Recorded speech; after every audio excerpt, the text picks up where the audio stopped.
I've got a quick book review for you today. This is Kon-Tiki Across the Pacific by Raft by Thor Heyerdahl, translated by F.H. Lyon. So here you can see the name. I got this at one of the book sales I went to, and it didn't have a dust jacket, which I'm honestly fine with, but I really like the drawing on the front. This was actually what was on their sale. So this was recommended to me to read for Nonfiction November by my dad 2 years ago. And I'm finally reading it. Thank you, dearest. You're welcome, darling. I love you. I love you. Well, I finally read it. So for Nonfiction November this year, for the prompts, I would say this counts for 3/4 of them. It counts for true because it's true.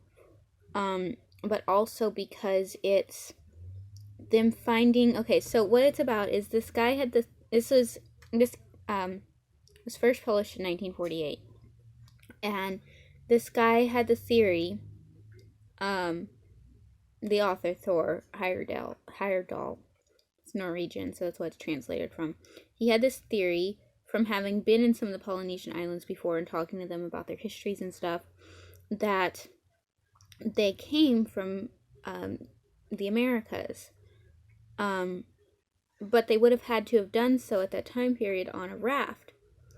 And nobody would even read his paper because everybody's like, no, that's not possible, it just wouldn't work. So, I mean, this is the extremely short version that I'm giving you here, but basically, him and 5 other people got together and they did it.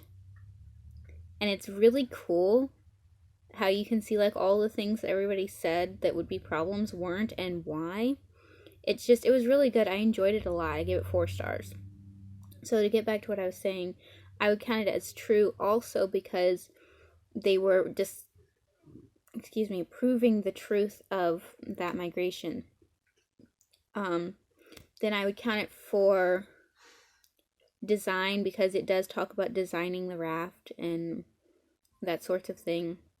And I would count it for sport because, boating, rafting, that's kind of a sport. But also in the book, they're talking about, they were on the raft for like 100 days or so. 102 days, I think. And they were talking about, they would have the sport of pulling sharks up with their bare hands, or the sport of this, or, just different things. So I would count it for sport as well. I gave you a summary. It was really good. The beginning part of the book, it was slow, but not in a dragging kind of way. Like, how did you cram all this information in these few pages kind of way? And then it went really fast once they were on the raft, and it was really cool to see, like, how things happened, and there's pictures that they took, and all sorts of stuff. It's just really interesting. So if this sounds remotely interesting to you, I would definitely recommend picking it up. I enjoyed it a lot more than I thought I would, honestly. So yeah, have you guys read this? Do you want to? Questions, comments, opinions, let me know down below. Otherwise, don't forget to subscribe, and I'll see you guys next time. Bye.